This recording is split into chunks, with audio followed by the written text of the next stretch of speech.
função aqui como dirigente é de tomar decisões. Foi para isso que eu fui eleito. Para eu tomar decisões, eu preciso ter informação. Essa informação tem que vir bem organizada, tem que vir com clareza e tem que ser confiável. E tem que ser uma informação ágil. Eu não tenho condições de fazer isso, por exemplo. Vamos dizer que eu sou um dirigente sindical e eu digo, eu não sei fazer, não sei. Então, a minha obrigação, a categoria me elegeu para isso, para que isso aconteça. Então, a minha obrigação, e tendo dinheiro, é claro, eu vou contratar alguém que me ajude a fazer isso. E vou cobrar que seja feito.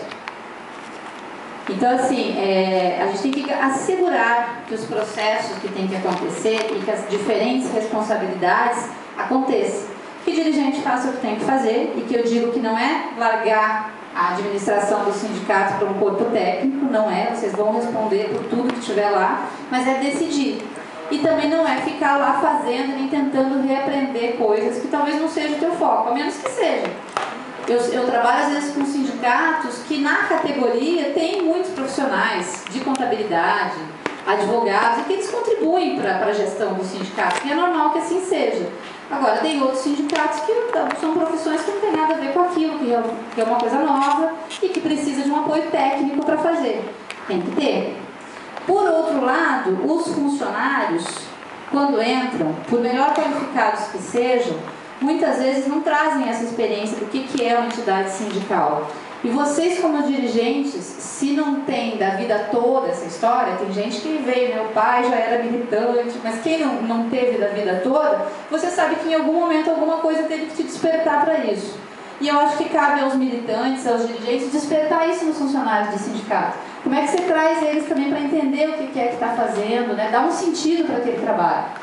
Numa concepção aí mais marxista, que a gente fala de trabalho alienado, que eu não tenho nada a ver com aquilo que eu produzo, eu diria que o funcionário de um sindicato, se você conseguir dar um sentido para ele vai poder estar fazendo um trabalho muito mais digno, muito mais nobre e se identificar muito mais com o produto do trabalho dele do que alguém que está trabalhando para um capitalista. Porque se você entender que qualquer movimento, qualquer gesto que você está fazendo dentro de um sindicato está contribuindo para a luta de uma classe que é explorada diariamente, você está tentando ajudar a diminuir essa exploração através da luta, isso deve dar mais vontade de acordar de manhã e vir trabalhar, do que muitas vezes quando a gente está indo trabalhar numa empresa. Mas isso é um exercício cotidiano, né? Então, o que eu falo é isso, é da formação técnica ou política. Para os funcionários, fortemente, formação técnica. Se você contratou alguém, de repente tinha uma compreensão legal do que era a categoria, o trabalho do sindicato, mas que não estava pronto ainda tecnicamente, tem que ter esse combinado. Ou a pessoa vai se comprometer em se formar num determinado tempo, ou o sindicato vai investir para que a pessoa se capacite, ou meio a meio, um entra com tempo, outro entra com dinheiro, um entra com dinheiro, outro cede tempo. Algum acordo para que tenha qualificação técnica no trabalho que está fazendo. Não é porque é para sindicato que pode ser de qualquer jeito. Aliás, deixa eu ver se é o próximo tema aqui. Não, ainda. Eu diria para vocês, já adiantando um pouco, que em relação a esse não é de qualquer jeito, é até o contrário. Vou propor a vocês pensar aqui um pouquinho sobre isso, sobre que tipo de organização que é o sindicato, né? Não é uma empresa, não é, como é que é? Mas o que eu sei é o seguinte, o objeto de trabalho é muito mais nobre.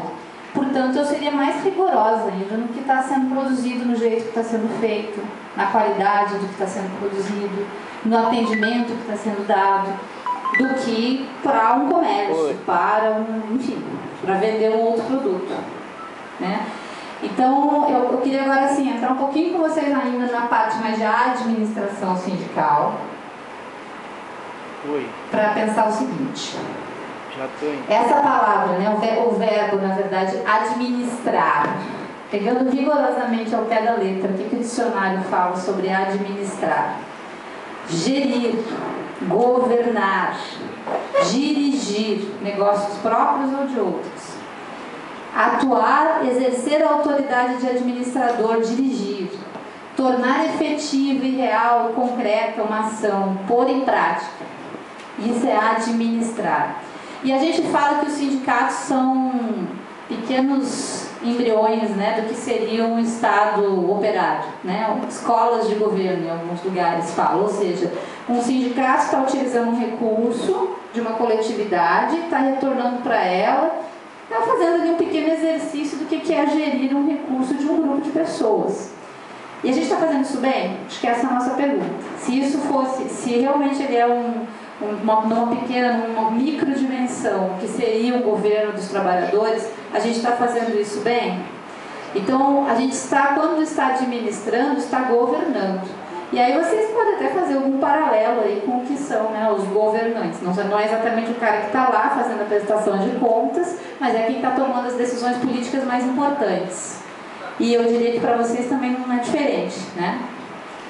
Alguns conceitos aqui sobre administrar, que um técnico mesmo, um cara mais da parte teórica da administração, fala, né? Administrar é o processo de tomar, realizar e alcançar ações que utilizam recursos para atingir objetivos. Então, assim, não consigo fazer nada se eu não tiver recurso para fazer, né? Ou então, é a forma como são administradas que torna as organizações mais ou menos capazes de utilizar corretamente os seus recursos para atingir os objetivos corretos. Ou seja, esse verbo, essa ação que você faz até quando não está fazendo, se você não tomar uma decisão, é um jeito de administrar também. Você empurrar com a barriga é um jeito de administrar. Você ignorar o que está acontecendo é uma política administrativa. Não acho das melhores. Mas isso tudo é um jeito que você faz que vai determinar como é que é o resultado. Isso é um pouco na vida da gente também, né? Mas não vamos nem comparar aqui. Vamos continuar no âmbito... Somos gerentes, somos gestores, na verdade, né? E eu brinco que no nosso caso aqui é gestores de novidades, porque cada dia é uma emoção, né? Sempre um assunto novo. Agora, para administrar mesmo essa coisa do dia a dia, a depender do tamanho, a depender do volume de recursos, a depender da quantidade de pessoas, a depender da quantidade de prédios, né? A estrutura, e que estrutura que a gente está falando, vai determinar o quanto precisa de cada coisa. Mas um administrador mais profissional, por excelência, alguém que vocês provavelmente contratariam, ao menos que alguém aqui tenha já essa experiência no dia a dia, vai ter que dialogar com outras áreas do conhecimento. A administração por si só, ela quase não é nada. Ela é, na verdade, uma soma de coisas. Ela é quase que o coordenado, fazer várias coisas acontecer ao mesmo tempo. Não é nem você fazer, é você fazer acontecer, fazer com que outros realizem até. E a gente fala que a administração tem que dialogar com a área do direito. Se vocês pensarem na parte de direito trabalhista, quando você está contratando funcionários, de direito tributário, quando você está contratando e pagando imposto sobre alguém, que você é um prestador de serviços, ou uma nota fiscal de um fornecedor. Tem que dialogar com contabilidade, porque o sindicato tem obrigações em relação à sua contabilidade. Essas obrigações estão lá no estatuto de vocês. Vocês não teriam conseguido registrar o estatuto se ele não estivesse de acordo com o Código Civil.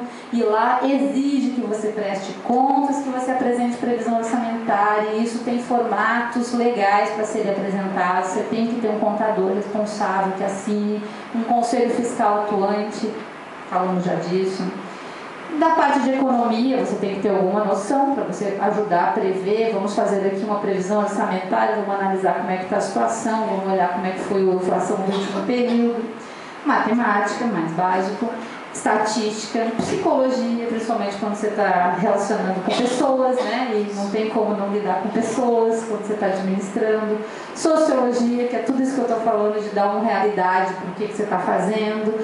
Informática, porque hoje tem muita ferramenta bacana para a gente usar, não tem por que fazer muita coisa na mão, dentre outros conhecimentos aí. E aí vem essa pergunta aqui: o sindicato é uma empresa? Vocês acham que o sindicato é uma empresa? Por que não é? Diz um aí, alguém diz um motivo aí. Não tem fins lucrativos. Porque não tem fins lucrativos. Isso é fundamental, né? Porque se a gente disser que tem um motivo de existir de uma empresa, é o lucro. E o sindicato não tem fins de lucro. Muito bem.